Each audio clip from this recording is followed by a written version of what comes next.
दे दिया। इस ईवीएम माता रानी से तो चुनाव करवाना है नहीं, किसी हालत में भी करें तो कर दो कल्याण।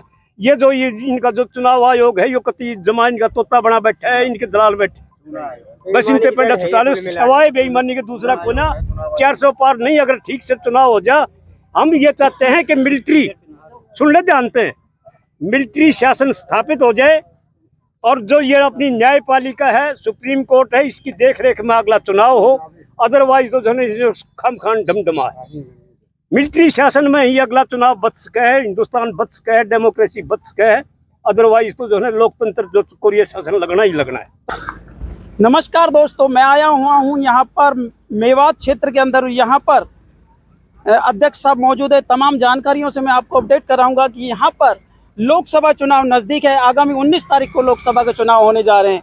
क्या कुछ कहना चाहेंगे साहब किसान भाइयों के बारे में? पहले तो मैं अपनी इंट्रोडक्शन दे दूँ। मैं डॉक्टर ओम प्रकाश धनखड़, प्रधान धनखड़ खाप, कोऑर्डिनेटर सर्व खाप पंचायत, और हम सरकारी अफसर भी रह लिए, कृषि अधिकारी भी रह लिए, कृषि विशेषज्ञ भी है। आज हम जो यहाँ जिस मकसद के लिए आए थे, उसमें यही था कि जो ये सरकार, जो ये निकड़दारी, कच्छादारी, जो ये माहौल इस हिंदुस्तान का बनाने पर, धर्मांध पर जो इसको अड़जाने के फंसाने के चक्कर में है, और ये चाहते हैं कि भाई 7 जन्म तक भी हमारी सरकार ना जाए, तो ये आज की साजिश नहीं है। ये साजिश इतनी गहरी है इन लोगों की। 12-13 में जब ये खूब झूठ बोल के आए, हमने इनको दे दिया। इन्होंने प्लानिंग कमीशन खत्म करके और इन लोगों ने नीति आयोग बना दिया। नीति आयोग का उपाध्यक्ष अरविंद पनगड़िया बना दिया। उसने एकदम रिपोर्ट दे दी। वो रिपोर्ट क्या दी?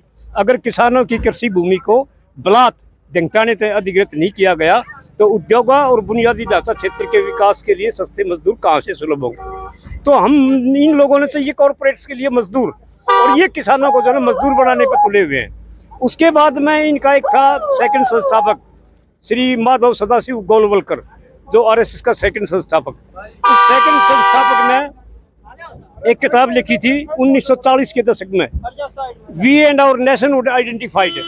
उस किताब में ये शख्स क्या लिखता है कि अगर भूल से सत्ता हाथ लग जाए, जो ये आजकल चल रही है, अगर भूल से सत्ता हाथ लग जाए तो उस देश की सरकारी संपत्ति, जल जंगल और जमीन अपने 2-3 धनाढ़ विश्वसनीय साथियों को सौंप दे और 95% देश में भूखमरी पैदा कर दें, ताकि 7 जन्म तक भी आपकी सरकार ना जाए। और वही हालात आप ये कर रहे हैं। उसी के लिए जनता को हम जागृत करने के लिए आए थे। उसके बाद में यही गोलवलकर फिर किताब लिखता है 1960 के दशक में, देश आज़ाद होने के बाद। वो थी किताब बंच ऑफ थॉट्स। उसके 43 नंबर पृष्ठ पर ये लिखता है कि भारतीय संविधान एक विषैला बीज है।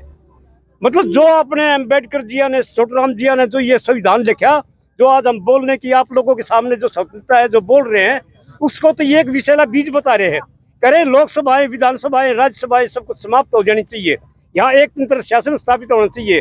SC ST BC OBC इनके बच्चों को स्कूलों से महरूम कर दो, एजुकेशन से महरूम कर दो, इनके रिश्ते खत्म कर दो, भाईचारा खत्म कर दो।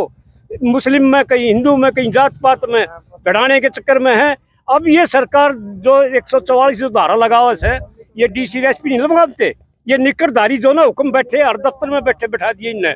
कोई UPSC का पास नहीं, कुछ नहीं। ये जो धारा 144 लगा रहे हैं, हमने इनके ऊपर धारा 288 लगानी है। इनकी गाड़ियों की तलाशी लेनी है। और ये EVM माता रानी के भरोसे जो जिंदा है, तो ये तोता है ना, जो ये राज कर रहा है। हम बालक से थे जब कह रहे तोते की जान पिंजरे में, इस राक्षस की जान तोते में, तोते की जान पिंजरे में। तो ईव हम ये कर रहे हैं कि ये जो राक्षस है, इस राक्षस की जान जो है ना, वो EVM माता रानी में है। इस EVM माता रानी जो ये 19 लाख गायब है, इनका हिसाब कर दो। जित भी थे जाए, इनकी गाड़ियां में थे जाए, इनका हिसाब कर दो।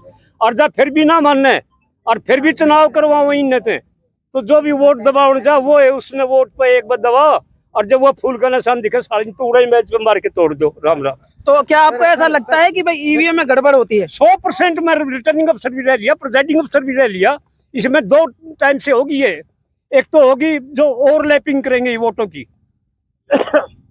जिस तरह पिछली बार यूपी में हुआ था, 80 लाख वोट ही फालतू मिल गई, जो डली उन पे फालतू। तो कहने का मतलब आपका सीधा सीधा है कि केंद्र सरकार पर आप आरोप सिद्ध कर रहे हैं कि भाई EVM में सरकार कौन रह रही? सरकार नाम की चीज कौन है? आग गई। ये चुनाव भी ना होंगे जब भूल कर गए लोग बाग, तो थोड़ा बहुत भी ये तो डिक्टेटरशिप तानाशाही जो कोरिया शासन स्थापित करने के चक्कर में।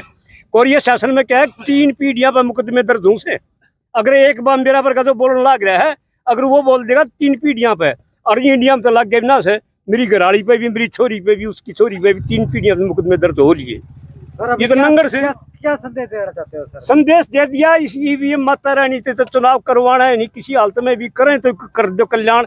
ये जो ये इनका जो चुनाव आयोग है, यो कति जमान का तोता बना बैठा है, इनके दलाल बैठे बस इन पे पंडा छुटाने सवाए बेईमानी के दूसरा को ना 400 पार नहीं। अगर ठीक से चुनाव हो जा, हम ये चाहते हैं कि मिलिट्री, सुन ले जानते हैं, मिलिट्री शासन स्थापित हो जाए और जो ये अपनी न्यायपालिका है, सुप्रीम कोर्ट है, इसकी देखरेख में अगला चुनाव हो। अदरवाइज तो जो खाम खान ढमढमा है।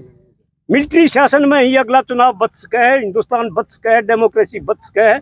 अदरवाइज तो जो है लोकतंत्र जो कोरिया शासन लगना ही लगना है। तो कहने का मतलब लोकतंत्र पूरे खतरे में है। 100% खतरे में है, 99% तो नहीं। आज के किसानों को आपने यहाँ पर मीटिंग करी है, क्या संदेश देना चाहेंगे आप? संदेश दे दिया, यो दिया से जो ये आपका ही बताया सारा का सारा। तो ये तो थे प्रकाश धनखड़, कोऑर्डिनेटर सरखा पंचायत।